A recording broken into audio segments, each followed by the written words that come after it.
Good morning everyone, we are currently at Pasig City Hall. You'll see they're doing a formation now for their Batangas relief operations. They'll be sending around 200 people, some of them working for the city, some of them volunteers. Outside you'll see a huge convoy of vehicles. They'll be taking relief goods, they'll be taking water, they'll also be taking their truck which has showers, so people, evacuees can have showers, which I think will be a godsend for many of them. They'll be taking lots of techie stuff like their huge drone that can carry a DSLR. That's really good for aerial inspections, and so many other things are taking along just in case they need them. So yeah, let's tag along and see how today goes. The one in charge of today's operation, Brian Wong, is just speaking to them now and reminding them, don't forget your N95 mask and your goggles. They have been supplied for everyone's safety, and he's also explaining to them, okay, this is what we're going to do today, this is what we're taking with us, this is how we're going to help people, just to make sure everyone knows what they're doing. Up here you'll see the heads of each unit, just so that they'll be the point person, and then they can obviously look after their own people under them, because if you have 200 people you need to make sure that they can be controlled properly. All of these trucks are loaded with goods, by the way. I asked them, what if you get there and there's a mountain of goods and they don't need this? They told me they already sent a team yesterday and they checked out which evacuation centers need goods, which don't need goods, and they'll only be giving it to those who really need it. Now of course today we're with Pasig City, but they're not the only ones that are doing this. There have been many different cities doing this, many different volunteer agencies, so everything helps, that's the thing. And by the way, I love this truck. I know this brand has like not the best reputation, but this Enforcer truck, I really love the design of it. I would love to have one of those. And I think this here must be one of their shower units, tugging it with just an ordinary car, which makes it very portable, of course, very easy to move around, because sometimes you can't get the trucks into these evacuation centers. The roads just aren't big enough, so being able to hook it up to a regular car is definitely a bonus.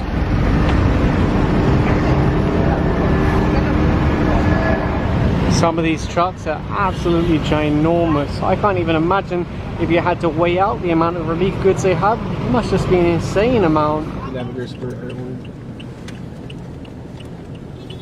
So the first step for the convoys here in the Provincial Sports Complex, I hope I got the name right, they'll be distributing checks to different local government units. I think they're giving out 15 checks worth 500,000 each, so a total of 7.5 million. So aside from all the relief goods they're giving, they're also going to give money towards the local government. So coordination with the governor now. I think they're actually having a meeting at the moment, so he just came out quickly. We'll give you this list po. So mamaya parang sa third floor yata may turnover. May konting maliit na turnover lang po tayo for this one. This 15 municipalities and 13 municipalities and 2 cities. Then afterwards po, sabi kasi sa hub po, na-assign po kami sa San Luis. So lahat po ng dala namin papunta po doon. Nag-coordinate na po kami 2 days before on that area. We're going to endorse the mobile kitchen for 2 weeks doon po, ilalagay po namin doon. And shower po, mobile shower. Plus maglalagay din po kami doon ng ano, doon po kami mismo magdo-donate, magbababa ng relief natin. And papunta sa mga barangay kami na rin po yun. Very good. Para mapuntahan po yung mga yung mga places. We have 5,000. Ito ay talagang aming minamalaki. Ha? At natutuwa kami na talagang diretso na. Yes, sir. Ang inyong pamimigay sa mga cities and municipalities, yes, para tunay na mas mabilis, ha? Yes, ang ating response. Talagang napakaganda. We're now on the 3rd floor, and I think this is where they'll be doing their turnover of checks. You'll see they have a donations hub over here, so that's good because you can track what came in, where is it now, who needs it. You have Coast Guard over here, so you'll see they have a map here with a 14 km radius, 17, 20, and each of those pins there is assets that they've dispatched. It could be personnel, it could be trucks, could be equipment. So that's how the Philippine Coast Guard are obviously tracking all their stuff. Plus they're doing stuff on their computers. I don't really want to interrupt them, and typically with these kind of things they can't talk to you unless someone much higher up says okay, it's okay to talk. So we'll just let them get on with it, and I will try and determine what I can show you, what I can tell you, and go from there. And social services over there, so DSWD, there's also DPWH, PMP, so basically, you know, any agency that you need to reach out to, you can do it here, and all working together, all coordinating together. I just saw over here DICT have set up free Wi-Fi. Let's ask them some questions. We provided naman the free Wi-Fi for all for the people here in the 3rd floor to connect them. We have a PLDT and Converge. And they're both fiber? Yes, sir. So what speed do you have? For PLDT, we have 100 Mbps, and for Converge, we have 20 Mbps. And did they already have that in this facility, or they had to run it specially? They have to run for this. So from the road to yes, this sir. building, they had to run it. Yes, sir. And this is free, obviously, right? Yes, sir. From day one, we're here. From Lipa Air Base, we transfer here on PDRMO office. It takes 1 day to install with the collaboration of PDRMO and Batangas government, provincial government. So let's take a quick look at their modem routers. So this one here is from Converge. I'm amazed that they managed to get this run in 1 day. Absolutely incredible. But of course it's an emergency. So PODT, Converge. This is just a regular switch, I guess. And yeah, nice setup. Good work DICT, keeping everyone connected. In fact, why don't we try the Wi-Fi out for ourselves? I won't use it for too long because it should really be dedicated to those who need it here. So free Wi-Fi for all DICT in partnership with PODT, although it's also Converge Connect. So let's try to do a speed test. I know this isn't necessarily the most accurate because it's to a local server, blah blah blah, but let's just try anyway.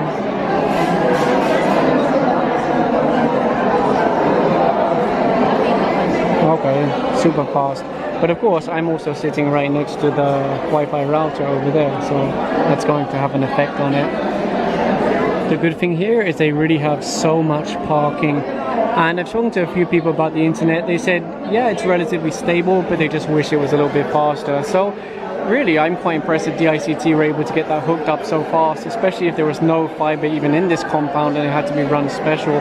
So yeah, it's very amazing how much better coordinated and running these kind of things are getting now. Over here you'll see one of the treasurers already receiving their check for 500,000.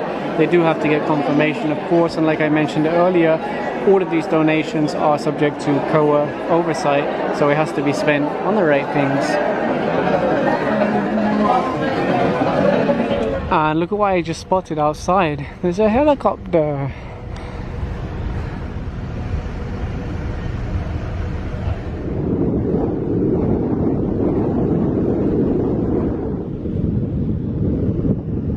So we just arrived now. This is San Luis, and what they're doing is actually taking it directly to the barangays, because what some LGUs and volunteers have done is take it to the relief center, the hub, and then they're the ones that would have to distribute it.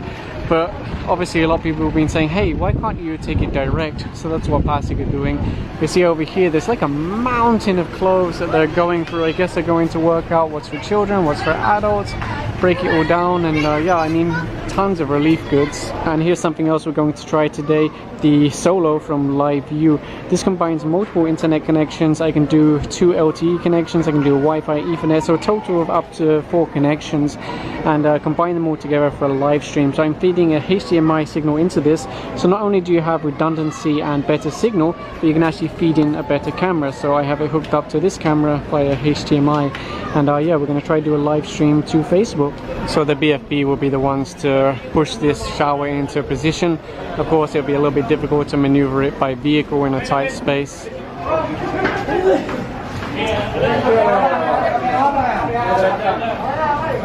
And over here is one of their mobile kitchens, and I believe they'll actually be leaving these in place for around 2 weeks or longer if required, and they'll leave them with personnel, they'll leave them with gas, everything that's required to cook food. Because that's another issue, is what if you have so many donations, so many relief goods, but there's no one to cook them and no way to cook them. So yeah, they have some of these mobile kitchens. You see they tug them using their fire trucks. So they're equipped with everything. They have utensils, they have plates, they have bowls, everything you'd need. They do have electricity. They have the oven over there behind this gentleman. They have a small sink, and then they have a rice cooker, and they do have AC outlets to power all this. Right now it's plugged into the city power because it's working, but if it wasn't working they could run it from a generator.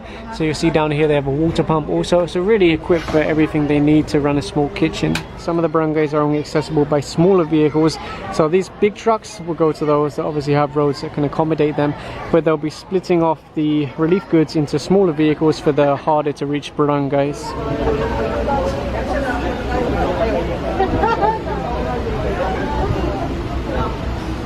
So the mayor was just showing me now that they have a total of 26 barangay. The two that we'll be going to is Lok Lok and Mahabang Parang. Total number of families in this municipality is 4,432. Total number of individuals is 14,105. So they have a record here of exactly where everyone is, how many there are, and who needs help. And Mayor, ang bayan ngayon nag-host ng napakaraming evacuate. Ang bayan ng San Luis ay isa sa pinakamalapit, pinaka-safe. Kami po ay nasa mahigit na 14,000 na. Ang mga bayan pong pumunta sa dito, yung karatig bayan po namin, Agoncillo, San Nicolas, Taal Volcano. Sa ngayon po ay ako po ay taos puso nagpapasalamat sa lahat po tumutulong. Lalo na nandun po ito, yung Pasig po. Ang laki po ng maitutulong nyo sa amin. Kaya maraming salamat po. Ang alam ko po ay sa dami ng dala po nyong mga goods ay lahat po ng pamilya ay mabibigyan. Kaya mulit-muli po, unang-una pa sa mayor ng Pasig ay ako po itaos puso nagpapasalamat po sa inyo. another gadget that Pasig City brought with them today is a text blasting device, and in fact here's the equipment here for text blasting. So I think this will basically simulate itself as a cell tower. Every nearby cell phone will connect to this. That's how they can automatically send a message to people without even knowing their cell phone numbers.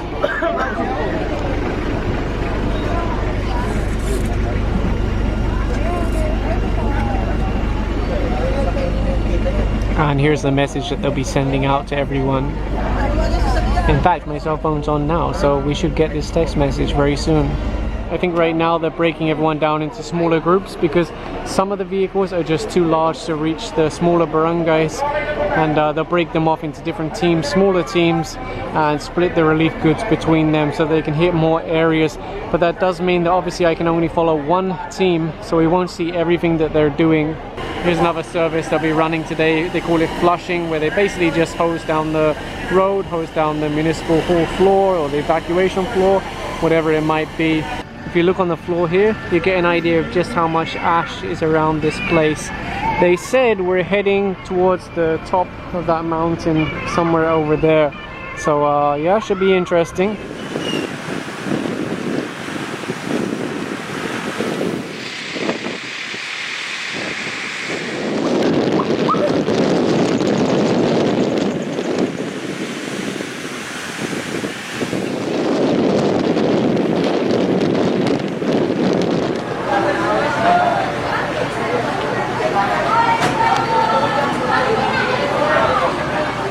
So we made it to the barangay now. The vehicles are parked on a very steep slope, but some of the locals came out and helped place rocks behind the wheels. You'll see they've got the relief vehicles here that they'll be unloading the goods from. And yeah, lots of people coming out to see what's going on.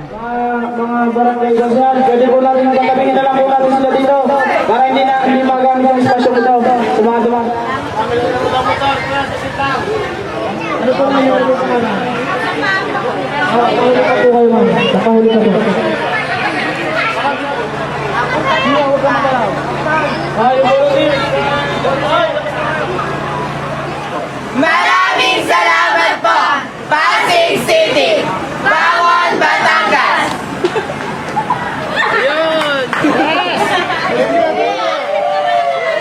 This one's so steep that it's a little bit difficult to get up, but they'll make their way up there.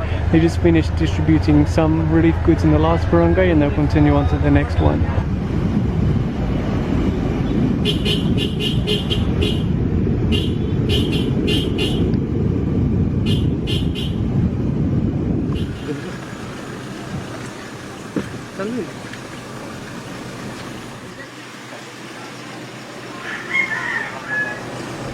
We just landed now in the next barangay. Some of the vehicles had problems getting up here because it's such a steep climb. It turns out with this one all they had to do was engage the four-wheel drive and then they made it up without any problem. course, we're not here for the view, but since we're up here, let's take a look. I have to admit, it's nice to be out of Metro Manila, have some fresh air, to get up high and see some greenery. So they just finished a church service, and I think they'll be ready now to do the turnover of relief goods to the evacuees.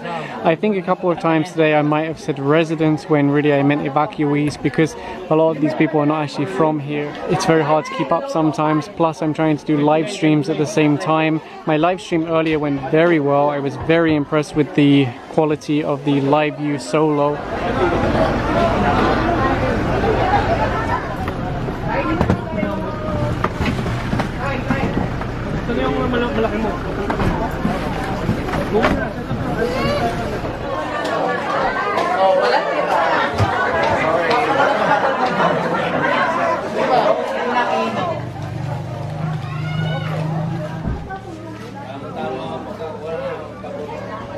That's a big drone there, folds up to something somewhat portable, powerful enough to carry a DSLR camera, so a pretty good bit of kit. They're using that in Pasig City to monitor traffic, accidents and things like that.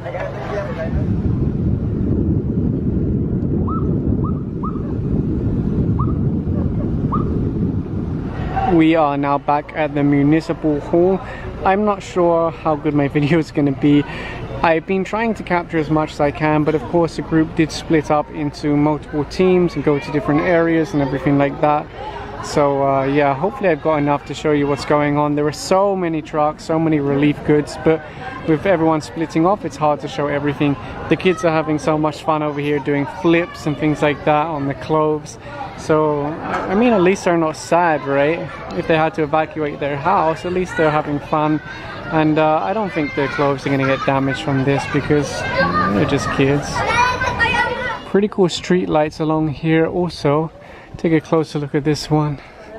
It's kind of like old school, new school, because I think it's LED by the looks of it. But yeah, it's pretty cool. Yeah, look, it's a LED bulb. Maybe it's a retrofit. Maybe these originally had a different type of bulb. Looks nice though. I'm actually not exactly sure what's going on, but everyone's moving very fast, so let's keep up and see what happens. So I think what happened is a lot of people turned up at the church asking for relief goods, and obviously they have to work out what to do, because it has to be organized. If you just keep giving without recording anything, then you can make mistakes. I've seen some people on Facebook that would just say, hey, just give it. The problem is you have to make sure you service everybody. Let's say you have 5,000 food packs, and then you give it to someone who's actually come, and they've actually taken packs 5-6 times, because you're not organized, because you're not keeping records. So you have to make sure you do things the right way, so that you can actually reach and help everybody.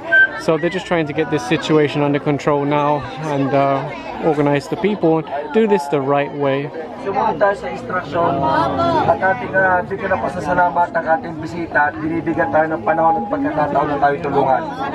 Kayo naman ay makipag-cooperate din sa ating mga bisita. Ano ha? Atas pa kayo ng bagya! Atas pa kayo ng bagya!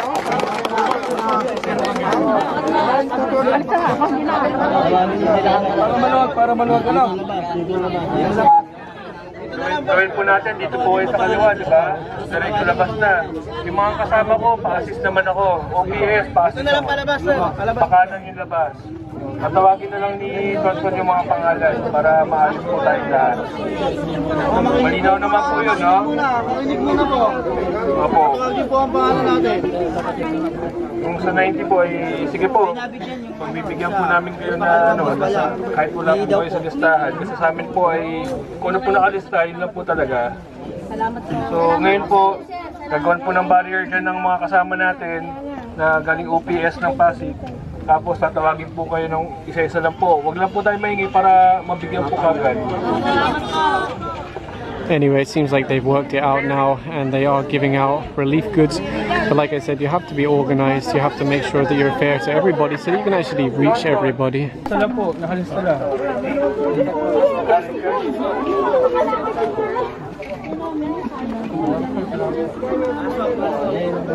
Sige po, Nay, dito po nandaan. Dito. Ingat po kayo, ingat. Nay, dito, Nay. Nay, ate, dito na po tayo. Mali po kayo mag-intayan. Ito po, kuya. I've seen some people arrive and leave on motorcycles, so it's not immediately clear if they're really evacuees or if they're just nearby residents that are, you know, hoping to get some free food. The problem is, what if they're a real evacuee and you send them away and they don't have food for their children, for themselves? And then how are you going to explain that? How are you going to feel about doing that to someone? So you really have to give them the benefit of the doubt, but at least they're identifying people, they're logging everything, they're making sure they know who's getting what and where it's going. And yeah, you really have to just give them the benefit of the doubt and hope that they're genuine evacuees that need these items. One of the things I asked Pasig this morning is, do you have enough people with you to secure your trucks if something unfortunate happens? And as we've seen in this case, their security came in very useful, because I'm not saying people were going to ambush the truck, but a lot of people congregated here, very big group, 100+ people by the looks of it. And what if you only had 2 people on the truck and they say, hey, we're hungry, we're this, we're that? They want to help everyone, of course, everyone wants to help. That's why they're here, that's why they drove all the way here, even to the smaller barangays. They want to help everybody, but it has to be organized. I know I'm repeating myself, but you have to do things the right way. I've seen some people, they come around the back of the truck and they say, hey, can I just get one? Even though on the other side, it's all happening in an organized manner. So you have to do it the right way, and that's what I wish some people could understand, especially those who comment on YouTube videos and things like that, or Facebook, saying oh, why didn't the barangay give this, why didn't they do that?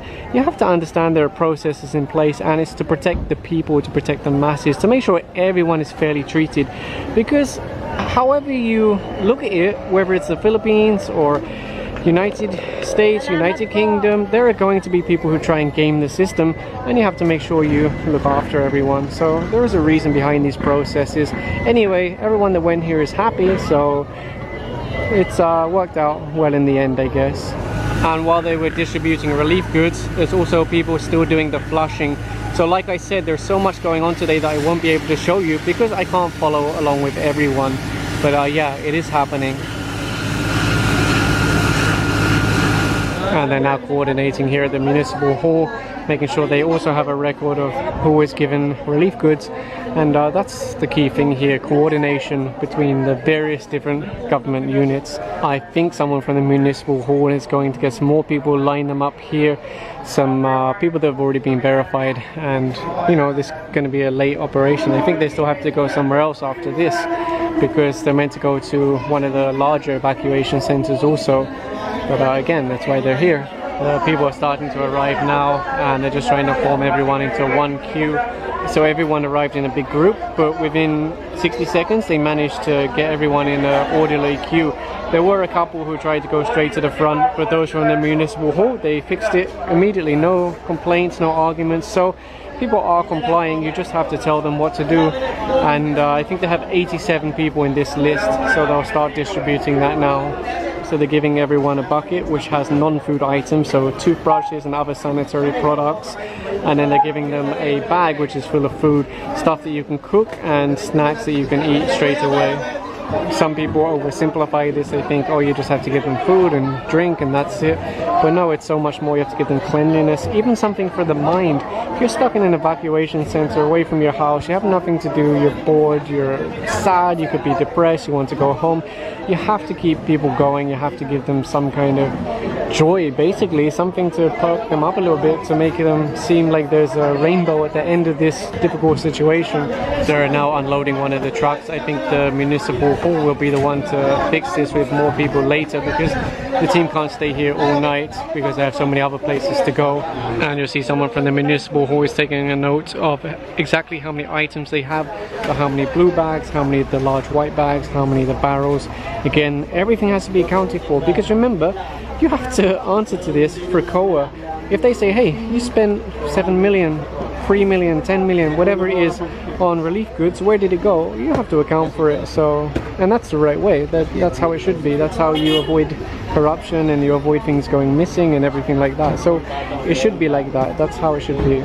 Hopefully once Pasig City leave, the locals will have enough people to watch over these goods to make sure that they go to the right people. And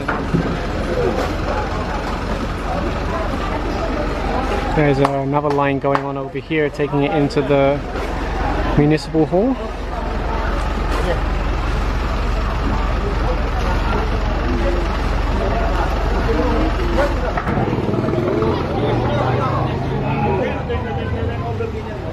and it looks like they already have a small queue here for people wanting food from the kitchen.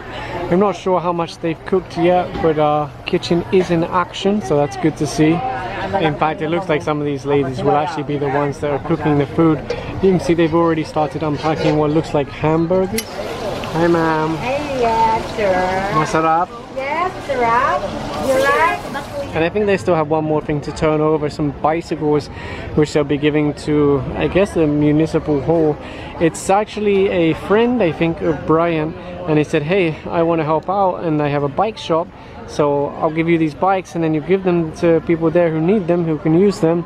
And yeah, you know, every little helps. I guess this must be one of the bicycles. So the name of the shop is Viper, V-I-P-R, and it's actually 6 bicycles that they've donated. So it's really not even a small gift, it's quite a generous gift. Okay, so they're not all the same. This one is like a folding type. Interesting. Here comes another one, green bicycle. And one more folding type, red, with the front suspension, front fork suspension. Little rack on the back also, that's pretty cool. So that's 5 bikes. Oh, here's the final one. Another lady firefighter from BFP.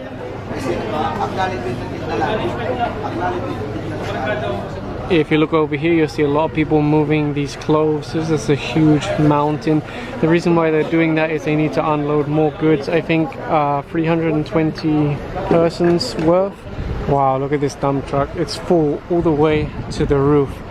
I'm not sure if I'm allowed to say this, but I think the rough cost of these relief goods is around 5M. So if you put the 7.5 checks plus the 5 for the relief goods, that's really a significant amount of money. And you might say, well, how can they afford that?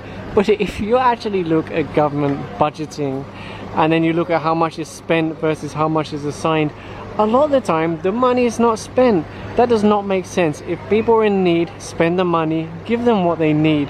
And well, as you saw today, they're making sure that it's really going to the right people as much as possible. And that's it, serve the people, and this is your money going to good use.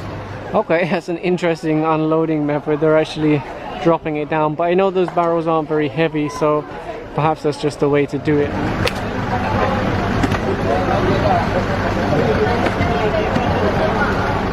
And in fact, they're also unloading on the other side of that truck, transferring it to a smaller one so that they can get this to those places where these big trucks can't necessarily go.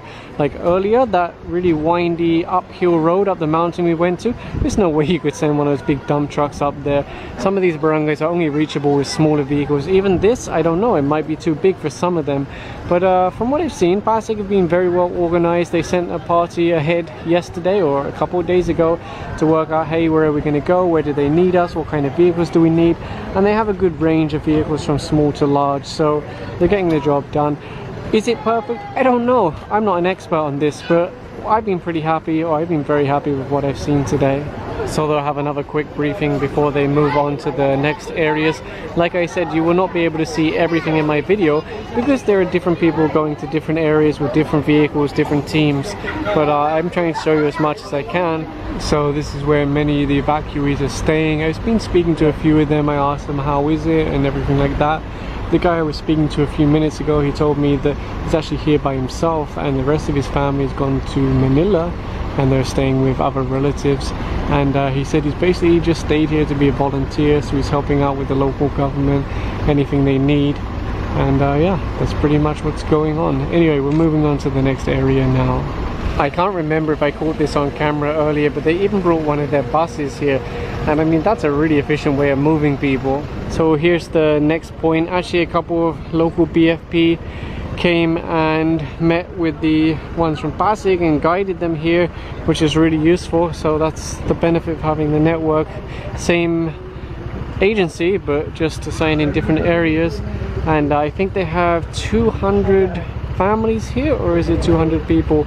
We'll see, but yeah, let's wait. So this evac center is also a school, and I was struggling to pronounce the name, and then I saw it's written right here. I think it's like Buan. I don't know if that's the right way of pronouncing it. I was struggling, but anyway, the BFP are the ones that are doing the introduction inside.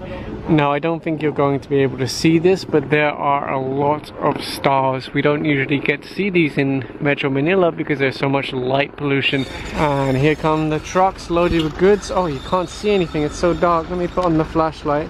There you go, that's much better. I literally just finished taking my star photo, and in come the trucks. So there you go, in front of the school now, and they'll begin unloading all of these goods, and I think it will be the school that will distribute it. Obviously right now it's too late at night.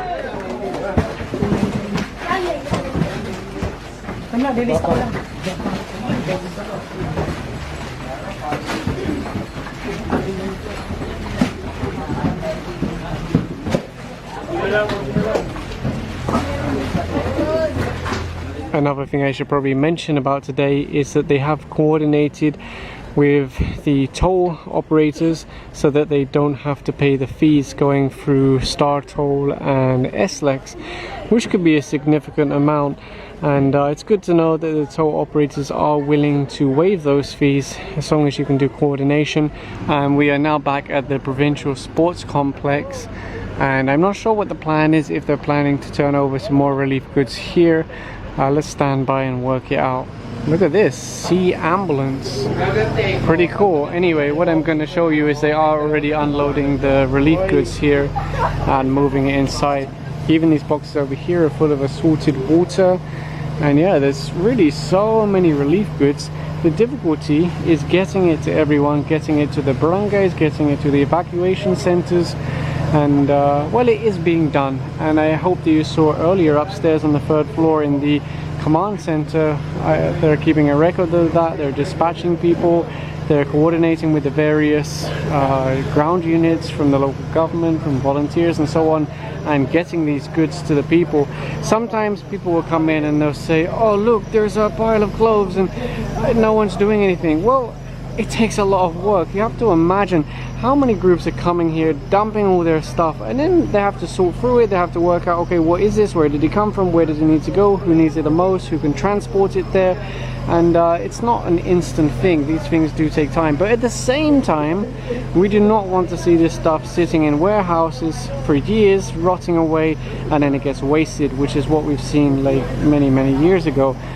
But from what I've seen, the turnaround is pretty fast. It's not instant because that's impossible, but they're really, you know, getting the stuff out to the people that need it. So they have the same blue buckets, but they also have other things. They have water. I saw one which said like baby wipes or baby something, and a few other boxes. What does that say? Diapers? Is that diapers? Couldn't read it fast enough. Oh no, it says slippers.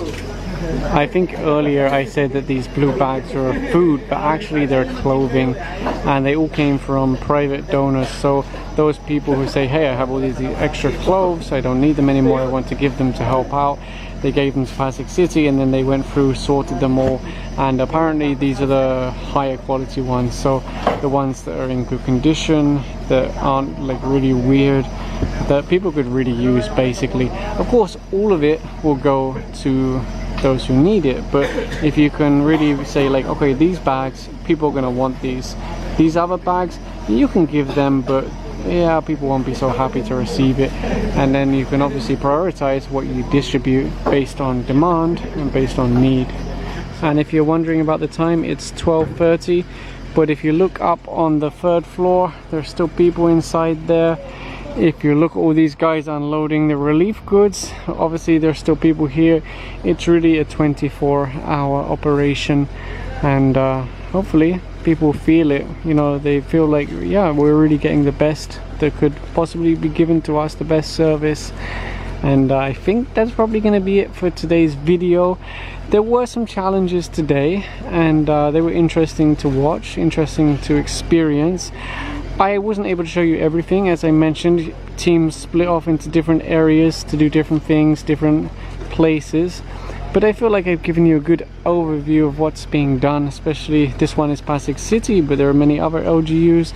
different volunteer groups, corporations that are doing similar, maybe not quite to this large scale, but doing the same kind of thing. And I hope it's insightful for you. So let's do a debrief with the man in charge of today's operation, Brian Wong. So what did you do today and how did it go? Did you have any problems, any challenges? So our project right now, our tasking right now is for the relief operation for Taal victims in Batangas province. So we coordinated with the OCD Region 4A, Ma'am Olive Luces, and also to the Provincial DRRMO. So what we gave them is, what the Pasig City gave them is a total of about 7.5 million in financial assistance, divided into 15 LGUs, plus around 5 million in food and non-food items. We went on to San Luis, where the relief hub assigned us. So San Luis is quite far from here. It's around 1.5 hours from here. It's a small town wherein they have small streets. So it's a challenge for us, with big dump trucks and big wing vans going there to distribute the relief goods. And the challenge is to give the relief goods directly to the people, rather than to just leave it in an area. About 20 plus relief evacuation areas in that town. Afterwards, we went on to Bawan Elementary at around 10 p.m. to also give them some relief goods, about 220. And afterwards, we came back here at the sports complex for the checkout of our team. So technically, our team is composed of 40 plus vehicles and 200 plus personnel from Pasig City government and NGO volunteers and some private individuals. In addition to that, we also have this DSWD psychosocial interventions, wherein there's a lot of kids that were very happy during the psychosocial intervention. So that's a more interactive way of helping this province. So we deployed the mobile kitchen and the mobile shower for 15 days in San Luis, because they requested for a mobile kitchen and mobile shower. So it's exclusively for females and children. And also in that area, there's also 2 personnel assigned there for the next 15 days. So although the convoy were able to pass through earlier without paying on Star Toll and SLEX, and they've done a lot of coordination beforehand to make that possible, now they're going home, they're being asked to pay. This is pretty much the same thing that I experienced last time when I joined the MMDA, going to evacuation operations. So that wasn't relief, that was actually evacuation, which is even more important because you're going to rescue people. And yeah, it's just incredible, absolutely incredible. One of the guys from Pasig City just got off the phone now, speaking to someone at Star Toll, who said, yes, I know you coordinated with us already, you don't have to worry, you can pass through. So hopefully there'll be a release soon, but for sure this is something that needs to be worked on, because this doesn't seem right. I mean, maybe it's just me, but if you're doing a government relief operation and you're helping evacuees and you're helping other government units, should you even have to coordinate in the first place? Should it not be enough that you're in government vehicles marked up, wearing uniforms, clearly a relief operation?